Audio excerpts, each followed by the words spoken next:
오늘 사도행전 22장 말씀을 통해서 말씀을 깨닫는 지혜와 응답받는 기도의 은총이 우리에게 넘치게 될 줄로 믿습니다.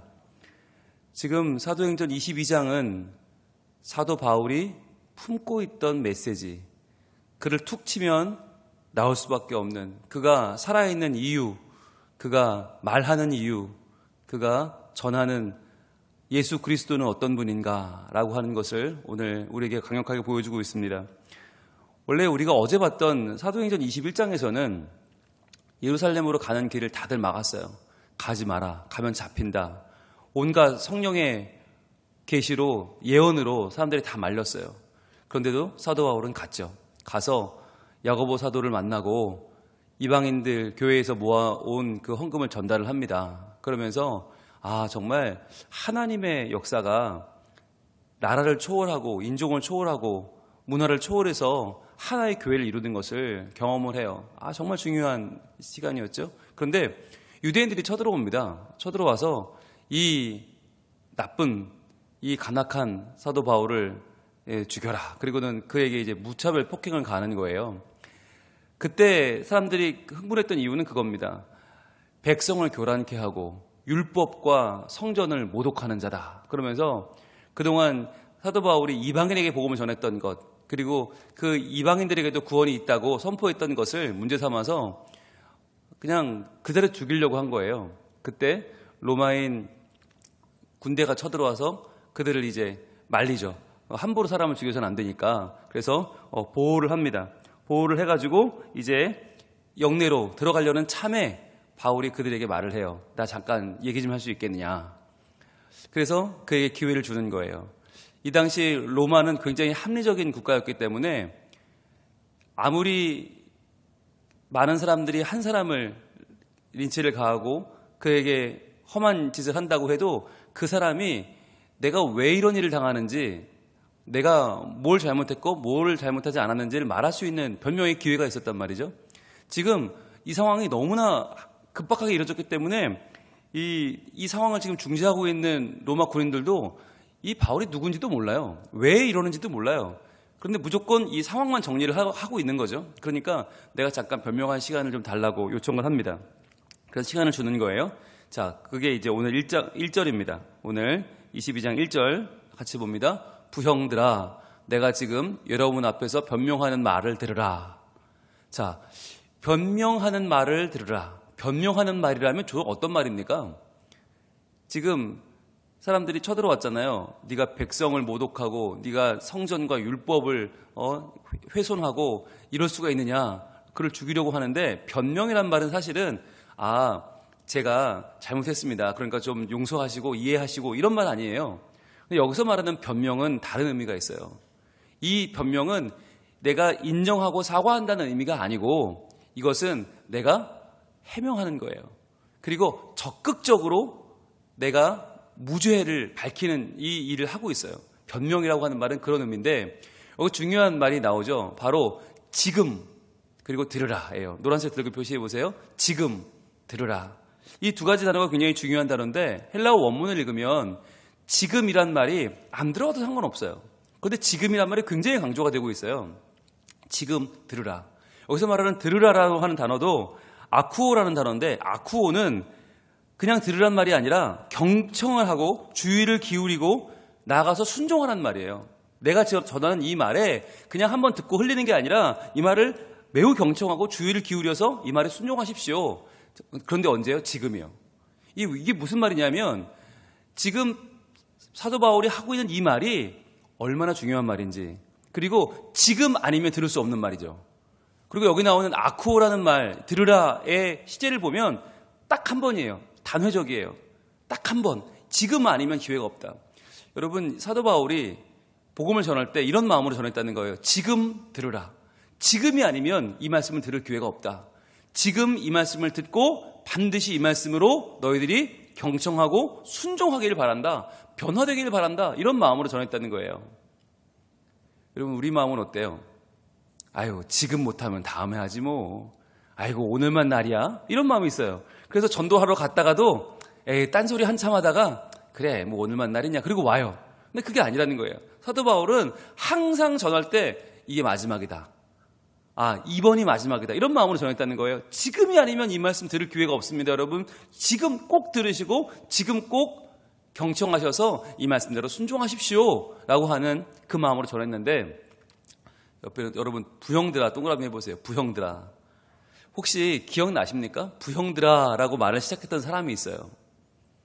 성경에 이 말이 딱 2번밖에 안 나옵니다. 부형들아. 이 말이 뭐예요? 정확하게 표현하면 사람들아, 형제들아, 그리고 아버지들아, 이 말이거든요. 많은 사람들이요, 나의 형제들이요, 그리고 아버지들이요, 이렇게 말을 시작했던 사람 기억나십니까? 예, 가볼까요? 사도행전 7장 2절을 가봅니다. 사도행전 7장 2절 우리가 같이 봤는데, 바로 7장 2절 같이 한번 우리 읽어볼게요. 시작. 스데반이 이르되 여러분 부형들이여 들으소서. 자, 바로 스데반이 7 일꾼 중에 한 명이었던 스데반이 히브리인들에게 자기의 신앙을 고백할 때, 이걸 설교라고 해도 좋고 간증이라고 해도 좋고 고백이라고 해도 좋은데, 이때 썼던 말이 부형들이여예요. 그런데 이 말이 참 우리가 아이러니하다고 그랬잖아요. 지금 스데반을 죽이려고 모인 사람들 곧 돌에 맞아 죽어요. 그런데 스데반이 뭐라고 해요? 굉장히 예의 있게 말하죠. 사람들이여, 형제들이여, 그리고 아버지들이여. 이 부형들이여 라고 하는 말이 똑같이 오늘 22장 1절에 쓰여요. 성경에 딱 2번 나오는 말인데, 이 부형들이여를 스데반이 했고 사울이 했다. 이게 여러분 왜 재미있는 현상이냐면, 여러분 스데반이 부형들이여 라고 말하고 죽었잖아요. 돌에 맞아 죽을 때 그 주동자가 누구였어요? 사울이었어요. 그때 스데반 죽어가는 걸 껄껄 웃으면서 잘 됐다. 아이고 저런 놈 죽어야 돼. 그러면서 자 여러분 옷은 내 앞에다 모아놓으시오. 내가 모아두겠소 하고 했던 주동자가 사울이었는데, 그 청년 사울이 지금 사도 바울이 돼서 자기를 죽이려는 유대인들에게 뭐라고 해요? 부형들이요. 스데반이 했던 말을 똑같이 합니다. 여러분 이게 뭘까요? 이게 사람의 계획이나 사람의 생각으로 되는 일일까요? 이게 되지 않습니다. 뭘 보여주는 겁니까? 성령의 역사입니다. 성령님께서 스데반에게 역사해서 스데반의 입을 통해서 성령님이 말씀하셨던 그 성령님이 지금 똑같이 사도 바울에게 임하신 거예요. 그래서 사도 바울의 입술을 통해서 지금 이 예수에 대한 증언을 하게 하시는 거죠. 그래서 여러분 부형들이여 이 말이 2번 쓰였는데 스데반과 바울이다. 이것은 우리에게도 가능성을 보여주는 거예요. 스데반이 죽을 때 가장 악랄했던 역할, 주동을 했던 청년 사울이 변화되어 사도 바울이 이 말을 했다고 하는 것은 지금 우리도 지금 누구 못지않은 죄인 아닙니까? 누구 못지않게 부족하고 연약한 우리들에게도 성령께서 역사하시면 정말 중요한 순간에, 정말 한 번 내가 전할 수 있는 그 복음의 순간에 부형들이여가 나올 수 있다는 거예요. 그래서 여러분 이 시간 우리가 기도 제목을 품으면 좋겠어요. 주님, 저에게도 기회를 주옵소서. 스데반에게, 사도 바울에게 주셨던 그 성령의 역사가 나에게도 일어나서 정말 필요한 순간에 정말 필요한 영혼에게 나도 입을 열어 복음을 증거하게 하옵소서. 우리가 이러한 기도 제목을 가질 수 있는 것이죠. 자, 그러면 뭐라고 말을 하는가? 2절입니다. 그가 히브리 말로 말함을 듣고 더욱 조용한지라 이어 이르되. 자, 그렇다면 더욱 조용해졌다면 앞에도 조용했다는 말이죠. 왜? 부형들이여라는 말 때문에 조용해진 거죠. 아니 우리가 지금 엄청 두들겨 패고 죽이려고 막 했는데 우리한테 형제들이여, 아버지들이여, 그 말도 조용해졌는데 이제는 히브리 말로 말하는 걸 듣고 더욱 조용해졌다. 원래는 이 사람들이 지금 바울을 잘 몰라요. 오해하고 있어요.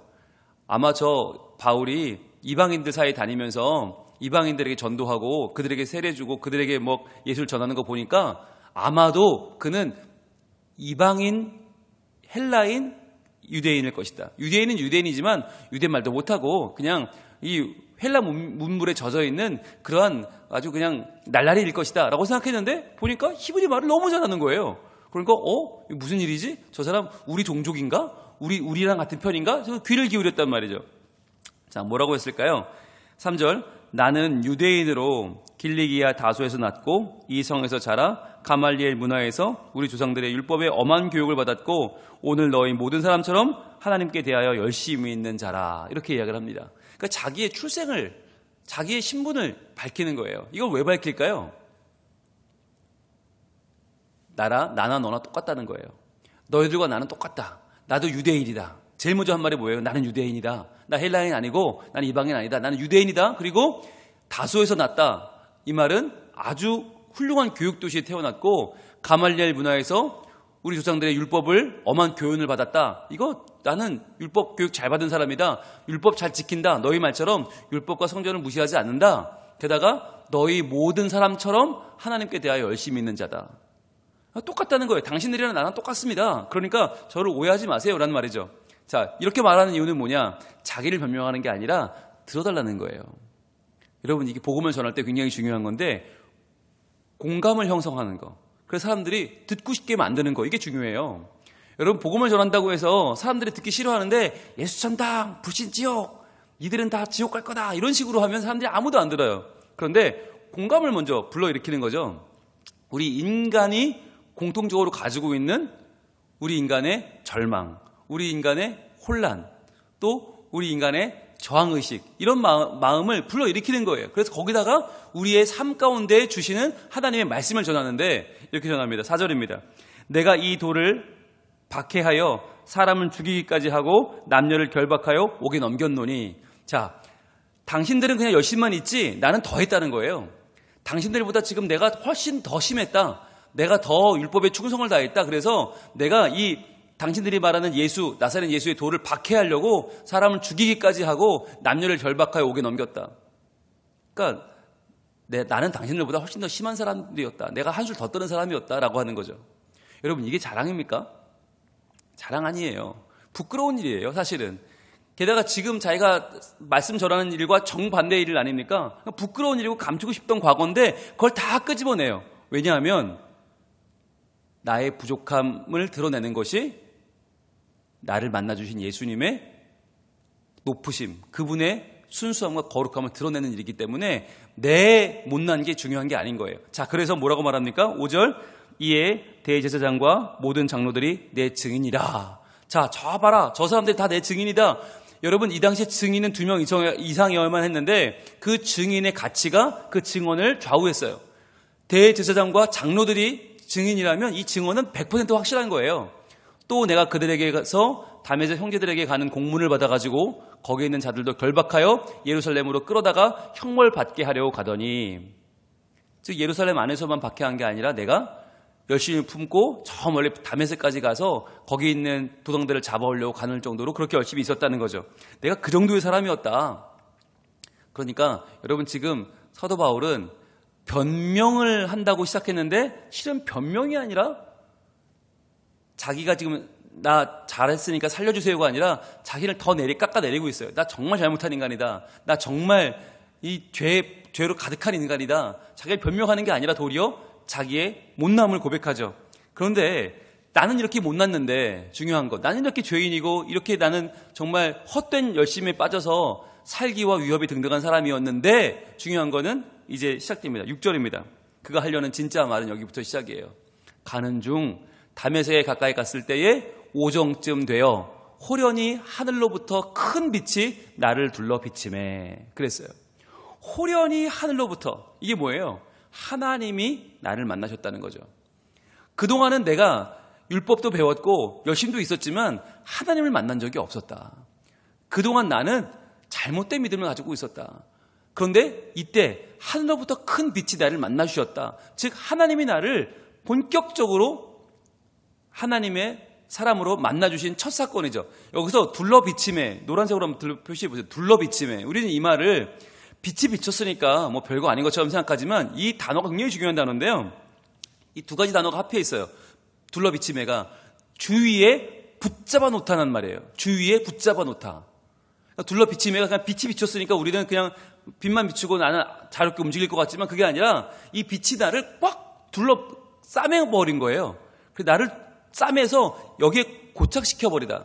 딱 그 자리에 꼼짝도 못하게 나를 붙들었다는 거예요.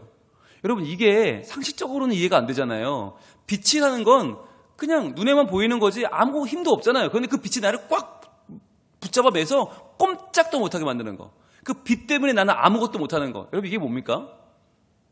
이게 하나님 체험이에요. 하나님 체험. 그 빛이 단순히 그냥 조금 더 밝은 빛, 하얀 빛, 노란 빛, 이런 눈에 보이는 빛이 아니라 나를 완전히 꼼짝 못하게 나를 둘러싸는 빛. 나를 완전히 압도하는 빛, 그 빛이 바로 하나님의 현현인 것이죠. 주님이 내게 나타나신 것이죠. 자, 그 순간에 그거 느끼는 거죠. 아, 하나님 내게 오셨구나라는 걸 느낀 거죠. 자, 느껴서 어떻게 해요? 7절, 내가 땅에 엎드려져 들으니. 자, 왜 엎드려요? 하나님이니까. 하나님이 내게 오셨구나. 아, 하나님이시구나. 드디어 내가 그렇게 만나고 싶던 하나님을 만났구나. 엎드려져 들으니 소리가 있어 이르되 사울아, 사울아. 자, 나를 알아주세요. 나를 알아주세요. 그럼 얼마나 좋았을까요? 야, 기가 막히다. 하나님 날 만나주셨네. 그런데 그때 뭐라고 그래요? 내가 왜 나를 박해하느냐. 아, 이게 얼마나 이해가 안 돼요? 내가 지금 하나님을 열심히 사랑해서 하나님에 대한 열심으로 지금 저 나쁜 예수당 잡으러 가는데 내가 하나님 박해한 적이 없는데 왜 하나님 나한테 박해한다고 그러시지? 이거 무슨 말이야? 그럼 그는 혼란이 찾아오죠. 그러면서 8절, 내가 대답하되 주님 누구시니까 하니. 자, 주님은 확실해요. 하나님이에요. 이 압도하는 빛이 하나님이 분명해요. 그런데 나는 하나님을 박해한 적이 없어요. 그러니까 뭐라고 해요? 주님 누구십니까? 자, 내가 하나님인 건 확실해. 근데 그 하나님, 나의 주인님. 그런데 내가 주인이라고 믿었던 그분이 아니라 다른 분이시네요. 내가 지금까지 잘못 믿어왔네요. 내가 잘못 믿어왔던 그분 말고 나를 지금 찾아온 당신 하나님은 정말 누구십니까? 여러분, 이 질문이 필요한 거예요. 주님 누구십니까? 여러분, 우리가 물어봤어요? 한 번이라도 하나님께?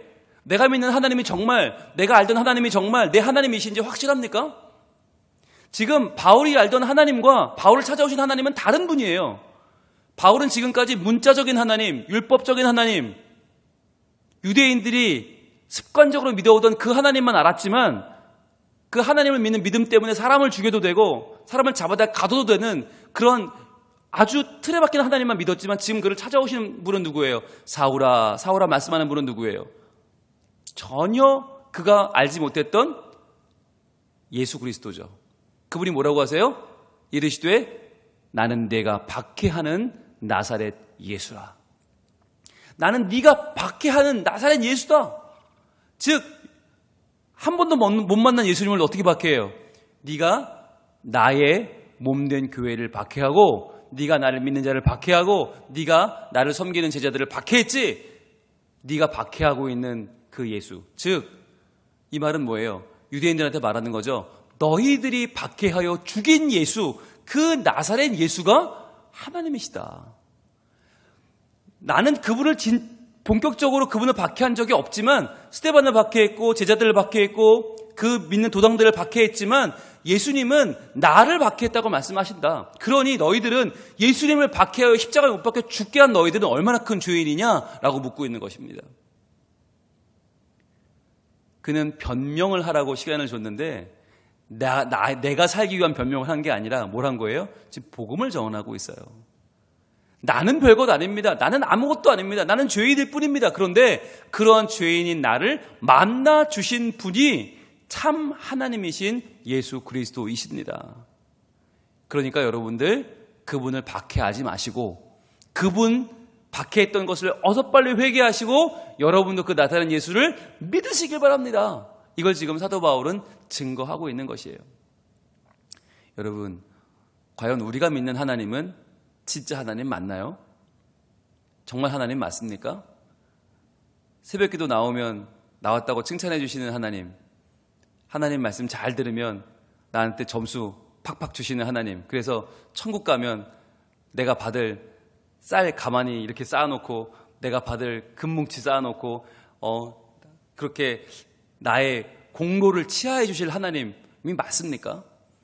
과연 이 땅에서는 내가 남의 고통, 남의 아픔 다 무시하고 살고 내 마음대로 사람 차별하고 내 욕심껏 살면서 하늘나라에는 내 자리가 마련되어 있을 거라고 철석같이 믿고 내가 나중에 천국 가서 떵떵거리며 살 걸 생각하며 이 땅에서 내 마음대로 살아가는 그런 내 하나님이 정말 하나님이신가? 아니면 나에게 안타까운 마음으로 내 이름을 부르시면서 야, 너 왜 나를 박해하느냐? 네가 이 땅에서 믿는답시고 하는 일들이 다 내 마음하고는 거리가 먼데 네가 이 땅에서 하고 있는 일들이 나를 박해하는 일인데 너 그걸 아직도 모르고 있냐? 제발 좀 정신 차리면 좋겠다. 너 정말 바른 믿음 좀 가져보지 않을래? 라고 말씀하시는 예수님을 우리는 정말 만났습니까? 사도 바울도요, 청년 사울 시절에 잘 믿는 줄 알았어요. 잘 믿는 줄 알고 누구보다 잘 믿는다고 자랑하고 다녔어요. 나만큼만 믿으라고 그러고 다녔어요. 그런데 그는 사실 예수님을 박해하는 자였고, 예수님이 가장 안타까워하는 자였고, 예수님이 그 마음에 짐이 되었던 자였어요. 그가 예수님을 만나고 사도 바울이 되어서 지금 그 예수님을 증거하고 있잖아요. 여러분, 이건 왜 중요하냐? 우리 사도행전 9장에 봤던 얘기를 지금 22장은 왜 또 보고 있는가? 여러분, 우리가 그만큼 이렇게 변화를 겪지 않으면 안 되기 때문에, 이러한 변화가 우리에게 반드시 필요하기 때문에 하나님이 지금 사도행전 9장에 나왔던 이야기를 22장에 또 한 번 우리에게 알려주고 계신 거예요. 과연 너희는 어떠냐는 거예요. 여러분, 이거 여기서 안 끝나요. 한 번 더 나와요. 왜? 또 점검해야 되는 거예요. 내가 정말 믿는 하나님이 하나님 맞나? 내가 내 배를 채우려고 기도하고, 내가 잘 되려고, 내 욕심 채우려고 기도하고, 그러면 내 욕심 채워줄 거라고 믿고 있는, 철석같이 믿고 있는 그 하나님이 정말 하나님 맞나?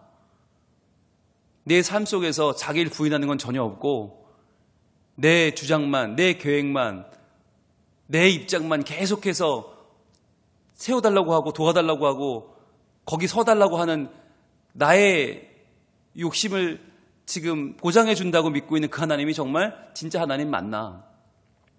여러분, 정말 우리가 하나님을 만나는 그 순간에 우리는 누구실까요? 라고 할지도 몰라요. 왜? 내가 생각했던 뭔가 너무 달라서. 그런데 성경을 보면 성경에 나오는 하나님은 우리의 욕심을 지지하는 하나님이 아니세요. 내가 손해보는 거 못 참고 내가 요만큼만 나한테 불이익 당하면 욱하고 불끈하는 그런 우리의 편이 되어주시는 하나님이 아니세요.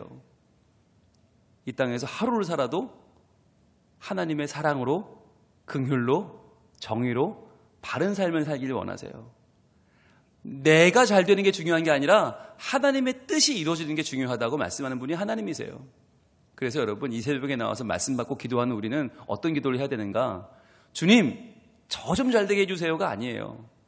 오늘 내 계획이 한치도 흐트러지지 않게 해주세요가 아니에요.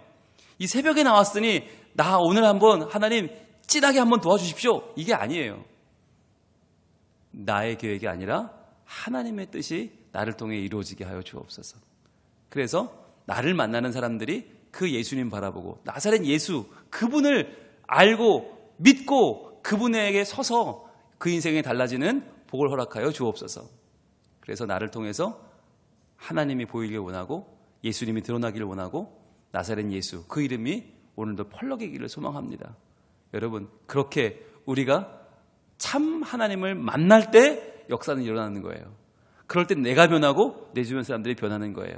오늘도 사도 바울이 변화되어서 많은 사람에게 영향을 미쳤던 것처럼 내가 달라지지 않으면 이 말씀은 아무 소용이 없다.